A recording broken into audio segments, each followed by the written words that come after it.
आज हम पढ़ेंगे function of male reproductive system के बारे में। तो अगर हम ये बात करें कि रिप्रोडक्शन क्या है, तो वो अमल जिसके जरिए से जानदार अपने जैसे जानदारों को प्रोड्यूस कर सकते हैं उसे रिप्रोडक्शन कहा जाता है। और अगर हम ये देखें कि उसमें कौन सा सिस्टम इन्वॉल्व है, तो उसमें रिप्रोडक्टिव सिस्टम इन्वॉल्व है, या हम कह सकते हैं कि उसमें जो सिस्टम इन्वॉल्व है उसे रिप्रोडक्टिव सिस्टम कहा जाता है। और हम आज क्या स्टडी करेंगे, हम स्टडी करेंगे मेल रिप्रोडक्टिव सिस्टम के फंक्शंस को। जैसे कि आपने लास्ट वीडियो में देखा है कि हमने मेल रिप्रोडक्टिव सिस्टम के स्ट्रक्चर को डिस्कस किया था, आज हम उनके फंक्शंस को देख लेते हैं। तो अगर फंक्शन की बात की जाए कि मेल रिप्रोडक्टिव सिस्टम का क्या फंक्शन है, तो हम देखते हैं कि इसका जो फंक्शन है वो स्पर्म प्रोडक्शन है। मतलब ये कि क्या करता है, ये स्पर्म को प्रोड्यूस करता है। और इस प्रोसेस को क्या कहा जाता है, इस प्रोसेस को कहा जाता है स्पर्मेटोजेनेसिस। अब अगर हम ये देखें कि ये जो स्पर्मेटोजेनेसिस है ये होता कहाँ पर है, तो हम देखते हैं कि जो मेल रिप्रोडक्टिव सिस्टम है उसमें क्या प्रेजेंट है, उसमें टेस्टिस प्रेजेंट हैं जो क्या है, गुनेड्स। गुनेड हम कौन से वाले ऑर्गन को कहते हैं, ऐसे ऑर्गन को जो गेमीट्स बनाता है। और गेमीट क्या है, यहाँ पर अगर मेल रिप्रोडक्टिव सिस्टम की बात करें तो स्पर्म गेमीट है, और उसको कौन बना रहा है, उसको टेस्टिस, वो टेस्टिस में बन रहे हैं, इसलिए इसे हम क्या कह रहे हैं, गुनेड्स।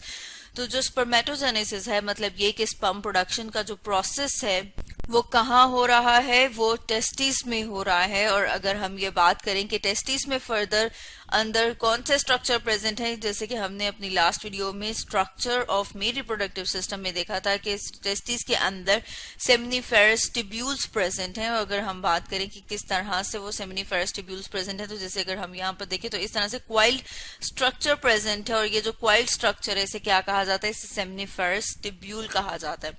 अब एक सेमिनिफेरस ट्यूब्यूल को अगर इनलार्ज करके उसका क्रॉस सेक्शन एरिया देखें, तो जैसे कि हमारे सामने इसका क्रॉस सेक्शन एरिया है, इसमें से भी फर्दर अगर हम एक पार्ट को इनलार्ज करके देखें अपनी एक और डायग्राम में, जैसे हम अपनी इस डायग्राम में सेमिनिफेरस ट्यूब्यूल के इस एरिया को इनलार्ज करके देख रहे हैं, यहाँ पर हम देख रहे हैं कि स्पेशल टाइप के सेल्स प्रेजेंट हैं जिन्हें स्पर्मेटोगोनिया कहा जाता है। अब ये जो स्पर्मेटोगोनिया है जब ये डिवाइड होते हैं, मतलब ये कि जब ये तकसीम होते हैं तो ये दो तरह के सेल प्रोड्यूस करते हैं।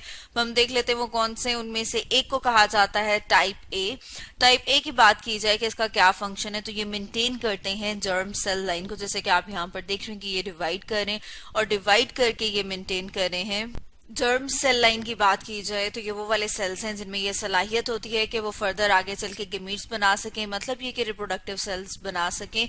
इसी तरह से अगर हम टाइप बी की बात करें तो ये जो टाइप बी के सेल्स हैं इन्हें कहाँ पर पुश किया जाता है, इन्हें पुश किया जाता है ल्यूमिन की तरफ। अगर हम ये बात करें कि ल्यूमिन कौन सा वाला एरिया है, तो जैसे इस डायग्राम में हम देख रहे हैं ये वाला जो एरिया प्रेजेंट है इसे क्या कहा जाता है, इसे ल्यूमिन कहा जाता है।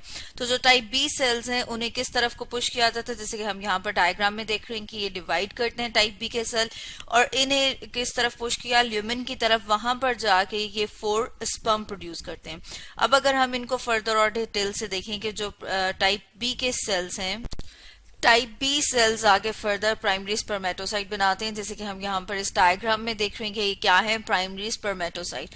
अब प्राइमरी स्पर्मेटोसाइट में फर्दर डिवीजन स्टार्ट हो जाएगी, और कौन सी डिवीजन स्टार्ट होगी, मियोसिस। मियोसिस 1 जब होगा उसके रिजल्ट में कितने सेल मिलते हैं, उसके रिजल्ट में एक सेल डिवाइड करके तकसीम होके 2 सेल बनाता है जिसे सेकेंडरी स्पर्मेटोसाइट कहा जाता है। इसके अलावा अगर हम देखें तो हम देख रहे हैं कि जो सेकेंडरी स्पर्मेटोसाइट है ये हैप्लॉइड है। अब इसका क्या मतलब है, इसका मतलब ये है कि जो पेरेंट सेल है, मतलब ये कि जिससे डिवाइड होके ये 2 सेल बने हैं, उनमें अगर हम क्रोमोसोम नंबर देखें, जैसे कि अगर हम इस डायग्राम में देख रहे हैं तो अगर हम काउंट करें उनमें क्रोमोसोम्स कितने, 1 2 3 एंड 4। तो जो डॉटर सेल है, तो डॉटर सेल में क्रोमोसोम नंबर हाफ हो जाएगा, तो इसे कहा जाता है हैप्लॉइड। मतलब फॉर एग्जांपल अगर हम इसी को देखें तो यहाँ पर हर डॉटर सेल के पास कितने क्रोमोसोम आ गए, 2 2, ठीक है, क्योंकि उसके पेरेंट सेल के पास 4 थे। लेकिन अगर हम बात करें ह्यूमन की, मेल्स की, ह्यूमन में कितने नंबर ऑफ क्रोमोसोम प्रेजेंट हैं, ह्यूमन में 46 नंबर ऑफ क्रोमोसोम प्रेजेंट हैं। और अगर पेयर की बात की जाए तो 23 पेयर हैं। अब जब ये डिवाइड करेगा क्रोमोसोम नंबर हाफ हो जाएगा, तो इसका मतलब ये है कि हर सेल के पास कितने नंबर ऑफ क्रोमोसोम आए, 23, ठीक है। अब इसका क्या मतलब है, इसका मतलब ये है कि ये जो सेकेंडरी स्पर्मेटोसाइट है इसके पास हैप्लॉइड, मतलब ये कि हाफ नंबर ऑफ क्रोमोसोम है अपने पेरेंट सेल के निस्बत सेकेंडरी स्पर्मेटोसाइट्स में जब फर्दर सेकेंड मेयोटिक डिवीजन होती है तो वो क्या बनता है, वो स्पर्मेटिड्स बनते हैं। जैसे कि हम यहाँ पर देख रहे हैं कि हर सेल डिवाइड करके फर्दर 2 सेल दे रहे हैं और हमें टोटल कितने सेल मिल रहे हैं, 4 सेल्स जो क्या है, जो स्पर्मेटिड्स हैं और ये हेप्लॉइड है। अब अगर हम यहाँ पर देखें कि सेकेंडरी स्पर्मेटोसाइट और स्पर्मेटिड्स में, तो सेकेंडरी स्पर्मेटोसाइट भी हेप्लॉइड है और जो स्पर्मेटिड्स हैं ये भी हेप्लॉइड है, क्योंकि हम जानते हैं कि जो सेकेंड मेयोटिक डिवीजन है वो बिल्कुल माइटोसिस की तरह होती है। मतलब ये कि उसमें क्रोमोसोम नंबर वही रहता है जिस सेल से वो डिवाइड हुए। जैसे कि हम यहाँ पर देख रहे हैं कि सेकेंडरी स्पर्मेटोसाइट से स्पर्मेटिड्स बने तो इसमें भी क्रोमोसोम नंबर 23 है, तो यहाँ पर भी क्रोमोसोम नंबर कितना रहेगा हर सेल में, 23। अब हम फर्दर देखते हैं कि जो स्पर्मेटिड्स हैं ये मेच्योर होकर क्या बनाते हैं, ये बनाते हैं स्पर्म सेल्स जो क्या है वो हेप्लॉइड हैं। अब अगर हम ये देखें कि ये क्या है, तो हम देखते हैं कि जो स्पर्म्स हैं वो मोटाइल और एक्टिव हैं। जैसे कि आप देख रहे हैं कि एक टेल की तरह का, एक दुम की तरह का स्ट्रक्चर प्रेजेंट है जिसकी वजह से वो क्या कर सकते हैं, वो मूव कर सकते हैं। इसी तरह से अगर स्पर्मेटिड्स की बात की जाए तो जो स्पर्मेटिड्स हैं वो नॉन मोटाइल हैं, वो मूव नहीं कर सकते। जैसे कि आप देख रहे हैं कि वो डायग्राम में भी कि वो राउंड राउंड से इनके पास कोई ऐसा स्ट्रक्चर प्रेजेंट नहीं है।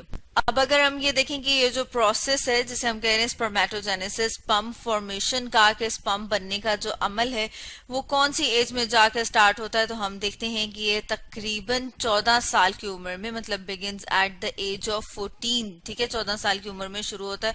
और अगर ये देखा जाए कि एक नॉर्मल इंडिविजुअल कितने स्पर्म प्रोड्यूस करता है डेली, तो हम देखते हैं कि वो 400 मिलियन स्पर्म्स जो है वो एवरी डे प्रोड्यूस कर रहे हैं। तो अगर हम स्पर्म को फर्दर डिटेल में देखें कि स्पर्म क्या है, उसका किस तरह का स्ट्रक्चर है, तो जैसे कि हम यहाँ पर इस डायग्राम में देख रहे हैं कि आप स्पर्म को इनलार्ज किया हुआ है और उसके फर्दर स्ट्रक्चर्स हैं। तो अगर हम देखें कि स्पर्म को कितने हिस्सों में डिवाइड किया जा सकता है, उसको 3 पार्ट्स में डिवाइड कर सकते हैं।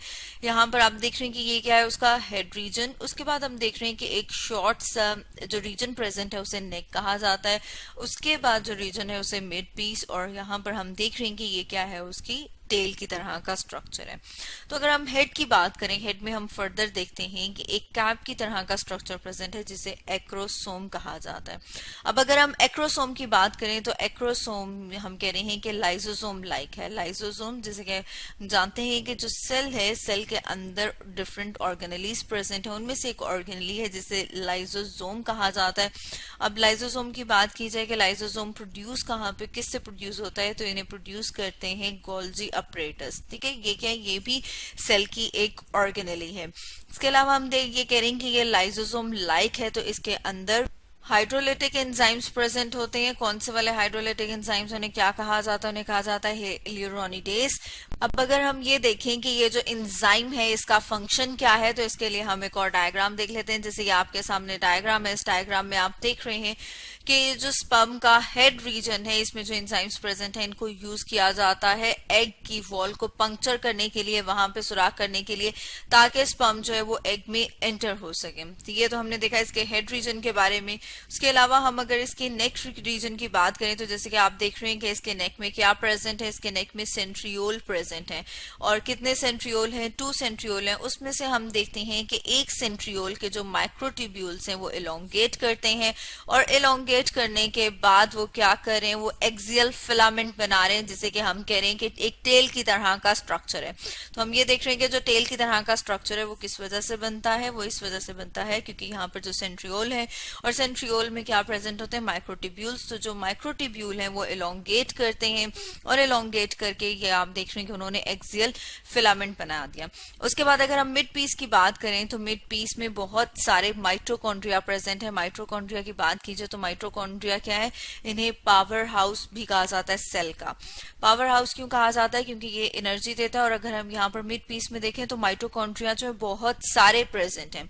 तो इसका क्या मतलब है, यहाँ पर इतने सारे माइटोकॉन्ड्रिया की जरूरत क्यों है, क्योंकि हम देख रहे हैं कि जो स्पर्म है वो मोटाइल है और एक्टिव है। इसका क्या मतलब है कि वो मूव कर सकता है। तो उसको मूव करने के लिए किस चीज की जरूरत है, एनर्जी की जरूरत है। और वो एनर्जी से कहाँ से मिलती है, वो माइटोकॉन्ड्रिया से मिलती है। माइटोकॉन्ड्रिया इसको एनर्जी देता है कि ये मूव करे। तो स्टूडेंट्स, आज हमने पढ़ा function of male reproductive system के बारे में।